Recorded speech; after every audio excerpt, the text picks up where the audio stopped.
पिछले साल monsoon season में सूखे की मार झेल चुके देश के कई हिस्सों के लिए मौसम विभाग इस साल राहत की खबर लेकर आया है। इस साल मानसून सीजन में बरसात को लेकर भारतीय मौसम विभाग ने अपना पहला अनुमान जारी कर दिया है।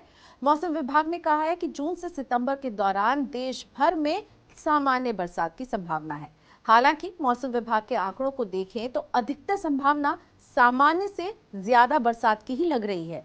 मौसम विभाग के अनुमान के मुताबिक इस साल 30% संभावना ऐसी है जब सामान्य से अत्यधिक बरसात होगी। इसके अलावा 31% संभावना सामान्य से ज्यादा बरसात की भी है, यानी 61% संभावना ज्यादा बरसात की ही है। अभी तक सामान्य बरसात की संभावना 29% आंकी गई है। हालांकि 8% आशंका सामान्य से कम बरसात की भी आंकी गई है और 2% आशंका है सूखे की भी।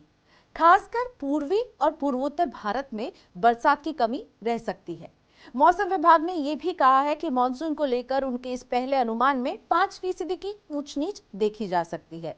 पिछले साल मौसमी घटनाक्रम अल नीनो की वजह से मानसून सीजन के दौरान बरसात का संतुलन बहुत खराब रहा था। मौसम विभाग ने बताया कि इस साल मानसून पर अल नीनो का असर नहीं होगा। हर साल मानसून सीजन यानी जून से सितंबर के दौरान देश भर में औसतन 87 मिलीमीटर बारिश होती है, तो उसे सामान्य बरसात माना जाता है। इस सामान्य के मुकाबले अगर 90% या इससे कम बरसात हो तो सूखा घोषित किया जाता है और 91 से 95% बरसात होने की स्थिति में सामान्य से कम बारिश माना जाता है।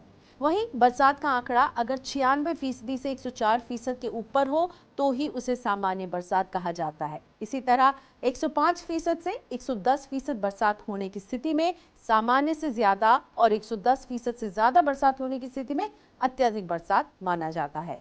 देश में मानसून सीजन की शुरुआत आधिकारिक तौर पर 1 जून से होती है। हालांकि मानसून की शुरुआत तभी मानी जाती है जब ये केरल के तट से टकराता है और मानसून के केरल के तट से टकराया तभी माना जाएगा जब केरल के 14 मौसम सब डिवीजन में किन्हीं 60% सब डिवीजन में 10 मई के बाद लगातार 2 दिन तक 2.5 सेंटीमीटर बरसात दर्ज की जाए।